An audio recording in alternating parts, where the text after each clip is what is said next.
Hello, hello. Welcome back to another year of epic Facebook Live. All right, raise your hand out there. Show me some love. Give me the hearts if you've missed me and you've been looking forward to these things coming back. Okay, I see you. Yes. Throw those hearts in there if you missed these Facebook Lives and you're ready to get back in the know. Thank you. Look at them go. This is awesome. Thank you so much. Yes, I see you. Now, if you've never experienced a Facebook Live before, tag your friend, tag your relative, anybody that you know that should be here watching what we're doing right now. Let them know and throw me a thumbs up. If you've never been in one of these epic lives before or Facebook Lives before, throw me the thumbs up and let me see who's here that I've never seen before. Okay. Definitely more of you that are back looking for more action. This is awesome, but I do see some of those thumbs. Yes, Cheyenne, me. That's awesome. Thank you so much. Thank you for being here. Okay, well, before we really get into it, do me a favor. Let's show where we live in this community. We've got 77 counties in Oklahoma, and we are in all of them. So type in into the chat box real quick, where are you from? Tell me where you're from. Let's go. This is awesome. And why don't you, while we're doing this also, give a shout out to your teacher. Who's your teacher this year? Elizabeth, OKC, I see that. Angel, Custer County, Paige, Seminole, awesome. Look at this, Stillwater, OKC, Sapulpa, Tulsa, Carter County, 4th year in Epic. That's awesome, Angela. This is so exciting. So with this, you can reach out to each other and let each other know where you live. I am also in Sapulpa. So if you're here or near or around me, we can meet up. Maybe we go into town and meet up at a park one day and let our kids interact with each other. What a great experience we could have. Tahlequah, Kay County, this is awesome. Mrs. Mills Spa, greatest lady to ever to exist. All right, that is awesome. That is a shout out we like to hear. Okay, Judy Hill is amazing. Miss Crystal Gonzalez, I know her.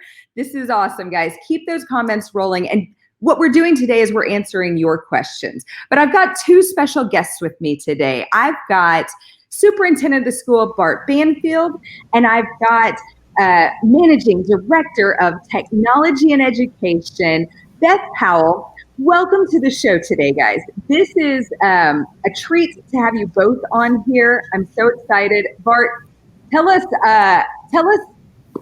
well, we know who you are, obviously, but tell us how long you've been in education and what you're most looking forward to for this year. What's going on, Aaron Barnes? Back to school. So it's great to be with you again. It's great to be getting ready to start school. So I've been with Epic now, going into my 8th year, 3rd year as a superintendent at Epic.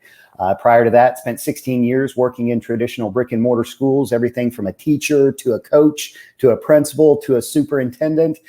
So really excited to be here with you today and all of our Epic family. So welcome. Well, and just so you know, Amanda says, hi, Bart. That's Amanda Cole. I know she's in the parent Facebook group. So she says hi specifically to you. Beth, tell us who you are. Now, you've been a teacher here, but you've kind of grown in the ranks. What are you doing this year, and what are you most looking forward to this year? Hey, Aaron, I have taught at Epic. I taught for 4 years, entering my 7th school year. And I'm now in the technology department. The business analyst team works with me and the instructional design team, which is new this year. We've got some exciting stuff coming out of that team. My title is Managing Director of Educational Technology. And as you all know, there have been a lot of changes this summer. So I'm also program managing our tech stack transition this year, which is very exciting. Thank you for having me today. Sure thing. Now, I did kind of go through the parent Facebook group and grab some things that I saw trending so we can pad this conversation with some of those questions that I know are sitting out there. But you guys, you that are watching today, if you've got questions, poke them in the side down here. Let us know what you want to know. All right. So Bart, I'm going to start with you. I keep hearing about this Epic Up program, right? I know you just shot a video and we're pushing that out this week. And we recorded a podcast that's coming out on Monday. What is the Epic Up plan? So Epic Up aims to raise student outcomes and engagement by challenging and intrinsically incentivizing our kiddos. But it's not just for students, it's for teachers, it's for parents, and our faculty as well, basically rallying them around a common cause. And so what we're trying to do is be very intentional about setting goals. And then what we're looking to do with those goals is when we achieve them, we're looking to incentivize our staff and our students and our families for achieving those goals. So we're rallying around this idea of gamification because obviously this generation is all about gaming. And so we've adopted a gaming nomenclature to use this school year for Epic Up to Level Up. That's awesome. And I see you had a little icon next to your face right there. That was pretty cool. Here's the little icon. They're showing it. Do you guys see it? What do you think about the Epic Up to Level Up icon? I see hearts and loves and likes. This is awesome. This is great. Well, let me see here. We do have a lot of changes that have come for this year. What are some of the biggest changes that parents will see this year, Bart? Yeah, so for me, a couple that come to mind right off the bat is we're going to get back to the basics. And the basics for us are more face-to-face teaching. And so obviously we were grappling with a pandemic this last year, and COVID-19 was creating chaos, not just in our school, but in school districts across Oklahoma and the United States. And so what we're trying to do as things begin to normalize is when it's safe to do so, we want to get back to face-to-face instruction. And so we're really, really excited about that. We call that back to the basics.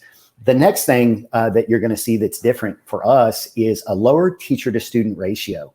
And so what we refer to as right sizing. And so last year, I think it's been very well documented that our school went from, around 30,000 kids to over 60,000 kids, and just this tremendous influx of students. And as a result, teachers' rosters began to swell with a lot of students as we tried to supply the demand. And so we really tried hard to be intentional this summer about right sizing our ratios and making sure that our students are getting plenty of attention and teaching time from their teacher. And so you're going to see that, you're going to notice that, more time, more communication. So we're excited about that. And then obviously Beth is going to talk about the technology and the migration from what we had last year in our platform to now Power School and all that will entail. And so we're still in the middle of that transition, and the migration is occurring as we speak. But I'll tell you this, Aaron, our tech team has been working extremely hard over the last 3 months, this past summer,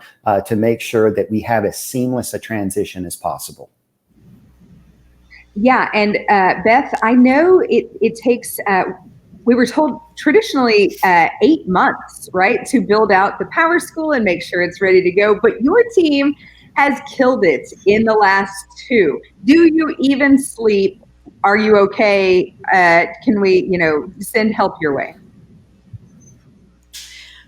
Well, we expect to sleep again in October, and we're looking forward to it. I can speak for my whole team. I keep boxes of tissues around for the continual breakdowns, but they're doing great. Like everybody's worked really hard. And you're right, Aaron. Power School and Infinite Campus both told us this is a 8 to 12 month transition, and we were faced with doing it in 2.5 months. Infinite Campus even just told us they couldn't do it. Like when we told them our timeline, they were like, yeah, we can't do that. But Power School stepped up and they've staffed us properly, and we really worked, our team has worked very hard. We have stages. We're rolling the transition out in stages. So we have kind of like the seasons of Epic where there's different things that are done in different times. We're doing that with tech. So right now we're focused on getting school open, and then we're going to focus on bringing back some of the nicer amenities. Our goal is to make this as seamless as possible given the timeline. But we understand that there's going to be some different situations and parents aren't going to see everything that they saw last year. I like to think of it as whenever you're at, like, Walt Disney does a wonderful job with their construction build outs and they put demising walls everywhere that say, "Pardon our dust. We're working really hard to make your experience better." That is what we're doing in tech. So pardon our dust. We are working very, very hard to improve the parent and student experience. And I know that everyone's going to love it. Just going to take a little time to get there. Awesome. Well, Beth, I'm going to stick with you for just a second. Parents are wanting to know, like, what's the status of curriculum this year? Will it be ready on the first day of school? Yes. The curriculum will be ready on the first day of school. Already, 84% of our students, as of this morning, were loaded into their core curriculums. And our team works always through the Labor Day weekend to get everybody ready for the first day of school. We are receiving, and this is something people don't really realize, but there's a little bit of a time that goes along with setup. Not a lot of time, but a week or two tops to get things ready. And we're receiving still hundreds of applications a day. So, students who have enrolled in the last week and a half may not be ready for the first day of school, but they'll be ready soon after. Our goal is to hit over 90% on the first day of school, and nobody's going to let up or take a breath whenever Tuesday rolls around. We're going to keep getting those kids set up, and everybody is going to have instructional work on the first day of school, whether it's in their chosen curriculum or not. Our teachers are equipped to have students learning regardless of when they enrolled on the first day of school. That's beautiful. And that's another reason why those layers are so important, having something to work on. And even if you don't have the technology at home, the teachers still have things that you can do to keep going. Bart, Larry wants to know, are we still hiring teachers? Yeah, so we hire teachers year round. And so if you know someone that is interested in applying at Epic Charter Schools, feel free to have them jump on our school website and apply there. And obviously what we do, it's seasonal. So it's based on supply and demand. But as Beth mentioned, we have hundreds of students still enrolling at Epic Charter Schools today. And so as the demand increases, then we will look to supply that demand once our teachers have maximized their ratios. Awesome. And Lisa is asking, what's the process for a parent if they haven't heard from a teacher yet? What do they need to do if they haven't heard from a teacher, Beth? The first thing I would say they should do is reach out to the admissions department and make sure that everything with their application has been approved and that the admissions department has everything they need from the parent to approve the application. The second option is to, using the same account that they used to create the application, log into the PowerSchool portal, and they'll see the assigned teacher. If the application has been approved, they'll see the assigned teacher and they can click on the teacher's name, and that will send that teacher an email, and they can follow up with the teacher there and see when they can schedule their meeting. But really that first step is to call admissions and check on their application. And I think that that's something that's so awesome that PowerSchool does that we didn't have last year. I didn't have my teacher at the click of a button. I mean, I could text and email, but it's just really nice being able to click that button and go straight to what I need it to go to. So thank you for that. Let me see here. Ashley's asking, several people have hearted and liked it. What's with the educational funds not being available until October or later? Bart, do you want to take a stab at that one for us? Yes. So who was that was asking the question?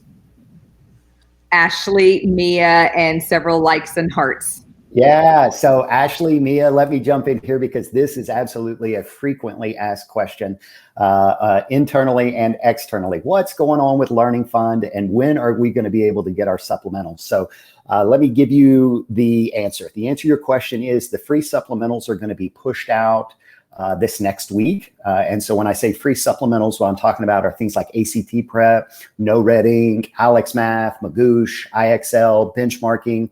We have one that we're really, really excited about. And I don't know if your teacher has mentioned it to you or not, but Overdrive, which is the new school library that will allow your child to basically online reserve books and whether that be an audiobook, whether that be a hard copy book, whatever that looks like, a digital ebook. They'll be able to reserve that if that particular library has that book in stock. So we're really excited about that. A couple others, Tutor Me, Mango, Smart Science, those are all going to be pushed out this next week. And then on the week of the 15th, we are excited to announce that we are going to be able to provide supplementals through the Learning Fund that we feel like are academically essential. And what that means for Amy and Mia and everybody else that's wondering is you're going to connect with your teacher. And you all are going to determine what you feel like is academically essential and necessary for your child to be able to start school in September. And so whatever that is, you all will have a Google form that teacher can fill out with those specific supplementals. And in some cases, it's a lot of offline stuff like workbooks. It could be a textbook. But basically, they're going to be able to order those supplementals for your child. We will process those orders and then those will be shipped directly to you. And so we have a timeline and a sequence that we've been working really, really hard on. As Beth mentioned, the migration is still taking place, but we want to make sure that students have the supports that they need, the supplemental Learning Fund purchases that they need to start their school year. And so we're excited to announce that those will be available to you beginning in September. That's awesome. And I geeked out the other day. I don't know if you guys know this. They've been working really hard to bring this library in. And so when you said that, I thought, okay, yep, testimonial here. I've got it. I usually carry a book with me because I just, if I'm in a waiting room, if I'm, anywhere, I'll sit and I'll read.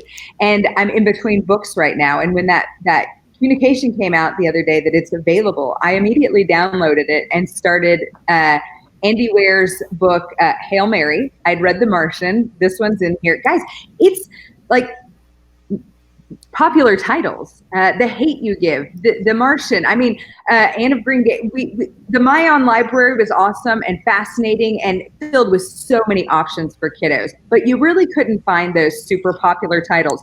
And this has the popular titles, and we are so excited about it. So I'm 70 pages deep on a new book, and it's on my phone. I've never read a book on my phone before. Beth, did you have a follow-up for that? I did. I wanted to welcome you to the 21st century, Erin. Thank you. I know I'm such a laggard in so many ways. Okay, let me come back to Facebook Live and get rid of the roasting here. Let's see. I'm very disappointed in Epic's pushing for more in-person meetings with the Delta variant of COVID and the rescinding of mask mandates. She's worried about her daughter. Bart, can you speak to the in-person push and let us know a little bit more about that? Yeah, so the mask mandate has been something that's been really controversial in our state. And I'll take you back very quickly. There was a law that was signed by the governor back in the spring that basically said that masks could not be mandated in public schools without an emergency order from the governor. And so now fast forward to just this last week, there was a ruling, a judge ruled in Oklahoma County the opposite of that. And so basically that's where that stands right now in terms of mask mandates. But let me be very clear here to our families and our parents that are listening here. This is really important. When it comes to the education of your child, you will decide what is best for your child. And I want to be very clear, at Epic Charter Schools, we trust parents. And so you'll determine if masks are necessary for your child to meet with their teacher. And so the great part about this is if you want a teacher to wear a mask, then they will wear the mask, or we'll help you find a different teacher that will wear the mask. However, on the flip side of that argument, if you don't want your teacher to wear a mask, or your child have to wear a mask in your home, that's okay too. We leave that up to the parent.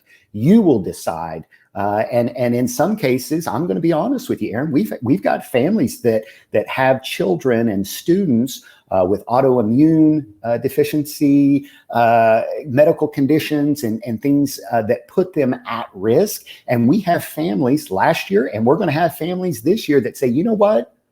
I want 100% virtual for my child. And so that's okay too. We're going to accommodate that as well. And so what's important here is that you communicate with your teacher what your expectations are from a family standpoint. We know children are unique, families are unique. We want to be very respectful of our families during this pandemic. We know it's a very sensitive topic. Masks are a very controversial topic, but we've been very clear from day one. Parents will decide what their teacher does and does not do and how much face-to-face they will get. Our feeling, our belief is that blended learning is what's best for a child, meaning a little bit online and a little bit of offline. So we also respect the fact, though, that we are in the midst of a global pandemic. And so we want to recognize that and honor whatever our parents are deciding. So just know that as a parent, if you're listening to this Facebook Live, you're in charge and you're going to decide. You're going to tell us what you want and where you want to meet and when you want to meet. And if you want pure virtual, we can accommodate that. We can do that in a very seamless way. We've been educating kids online for over a decade. But if you want more face-to-face, where they're coming into your home and sitting down and teaching and reteaching Oklahoma academic standards, we can accommodate that too. So I hope that answers the question, Aaron. I actually think that was a really great answer to the question. And I hope that eases the minds of the people who are hearting and liking that post as well. Real quick, before I ask the next question, Beth, you need to know, Amanda says Beth rocks so much. Gretchen says Beth is a rock star.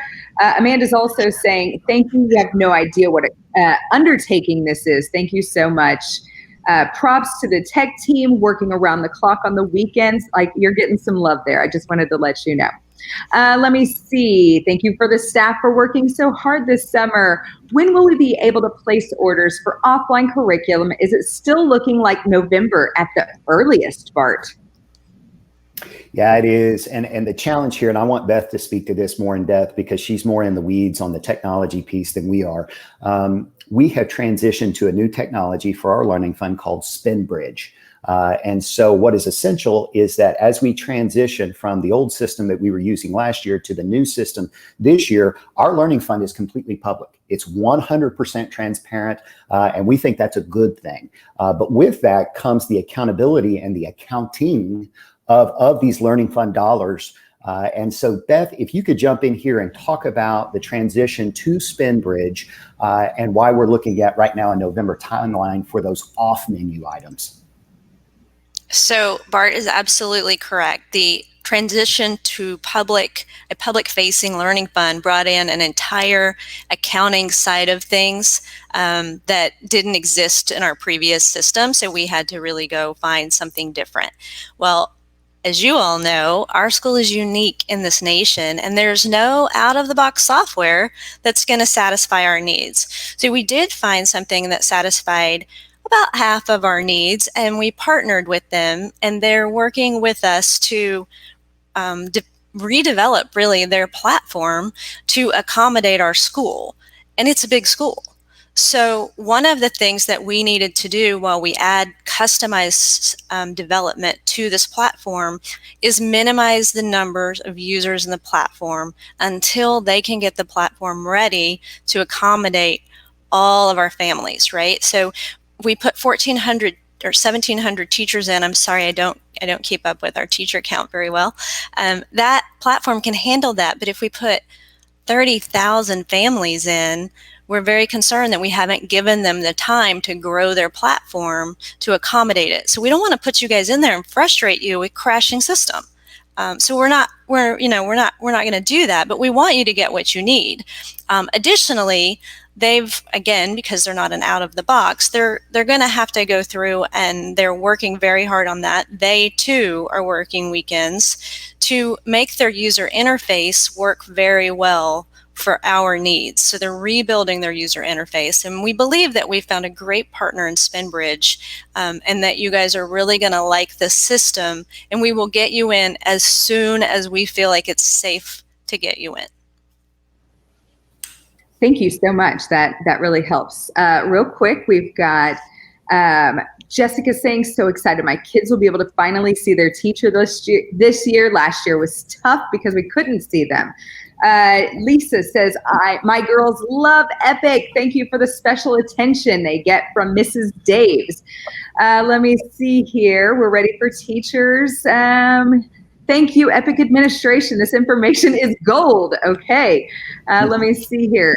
Is basketball for the OKC Storm an elective, like at the Brick and Mortar? Do either of you know anything about the OKC Storm?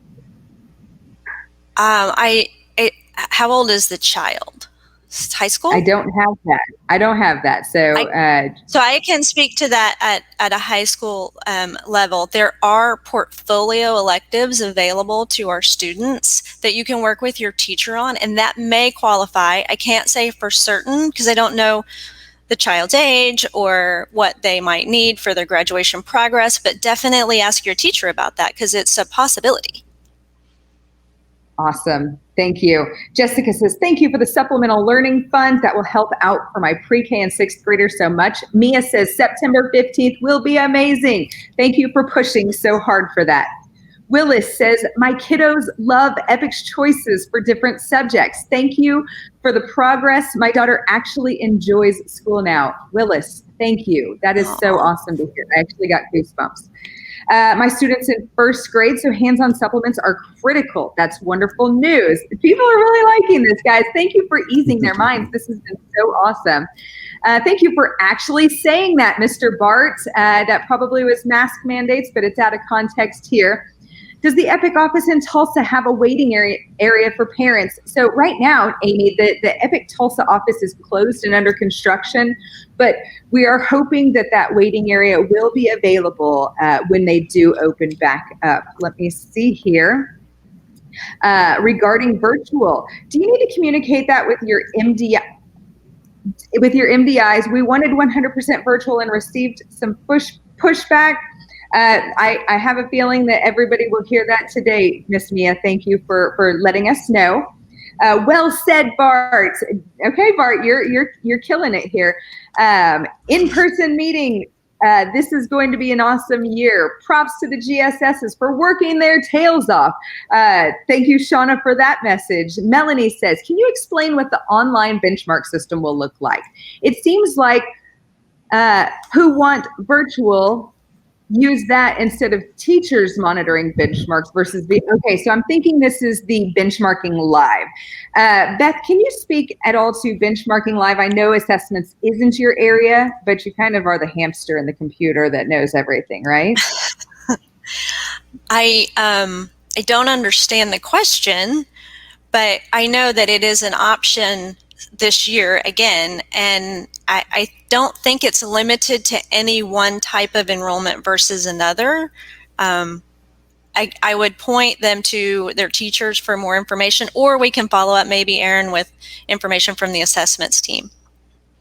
I think the underlying question is, who's monitoring these kids in the Facebook Live? I mean, the benchmarking live, and those are educators that have been outsourced through FEV Tutor that are watching your kiddos. They're the same educators that are tutoring the kids when you sign into FEV Tutor that are monitoring the benchmarking. So I hope that eases your minds there just a little bit. Let me see.